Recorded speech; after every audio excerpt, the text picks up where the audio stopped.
Okay, low tire pressure light. Welcome back to Garage Matters. With the weather getting cooler outside, and when you hop into your vehicle in the morning, if you notice the low tire pressure light on, I'll show you how to get rid of it.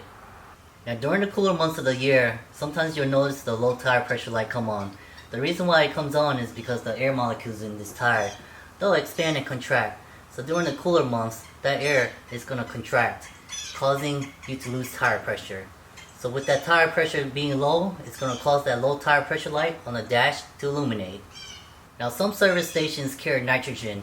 Nitrogen is an inert gas that doesn't expand or contract due to temperature fluctuations. So that's why you'll see some service stations service these tires with nitrogen. Now there's no need to take this vehicle into the dealership so they can take your money. All you gotta do is just fill up this tire with air. And if you're at home and don't have an air compressor, it's alright. All you gotta do is take the vehicle to a gas station, find an air pump, and air up this tire. Now let's hop in this vehicle and go find a gas station.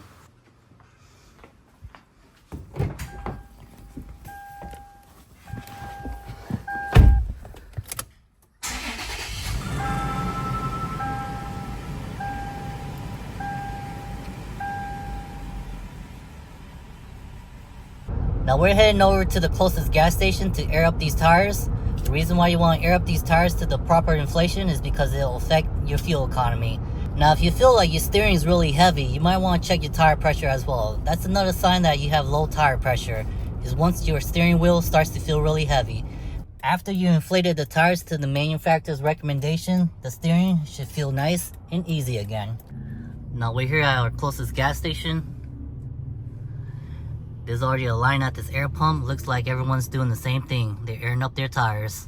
Now we're going to talk about this low tire pressure light real quick while we're waiting in line. Once you inflate the tires to the manufacturer's recommendation, sometimes this light doesn't automatically go off. You'll have to drive a couple miles and then they'll turn off. We're going to need 32 PSI.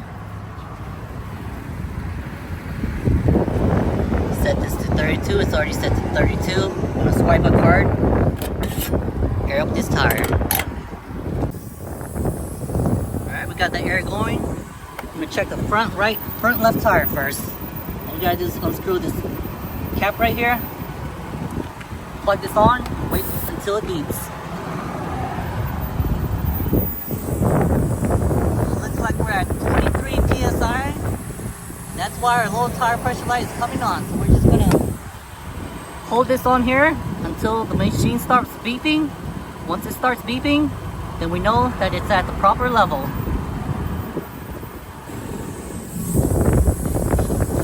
Now we're at 27, we're almost there.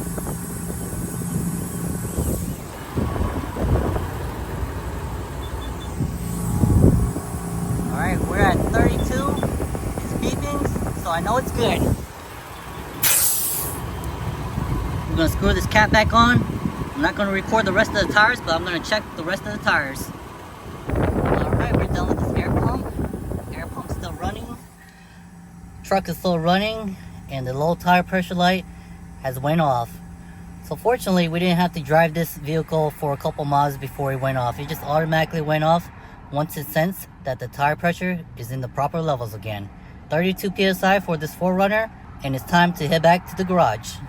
Now immediately after the tires has been inflated, I noticed that the steering response is so much more better now. It's not heavy anymore, it's nice, smooth, and really light to turn this vehicle. And since we got the dash pulled up, we'll go ahead and talk about fuel economy. Fuel economy for this 4Runner is roughly around 17 miles per gallon. That's city and highway combined.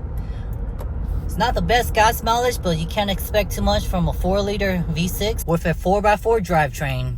Now the next time you hop in your vehicle and the low tire pressure light is on, you know what to do. Remember, join us next time on Garage Matters and hit that like and subscribe button.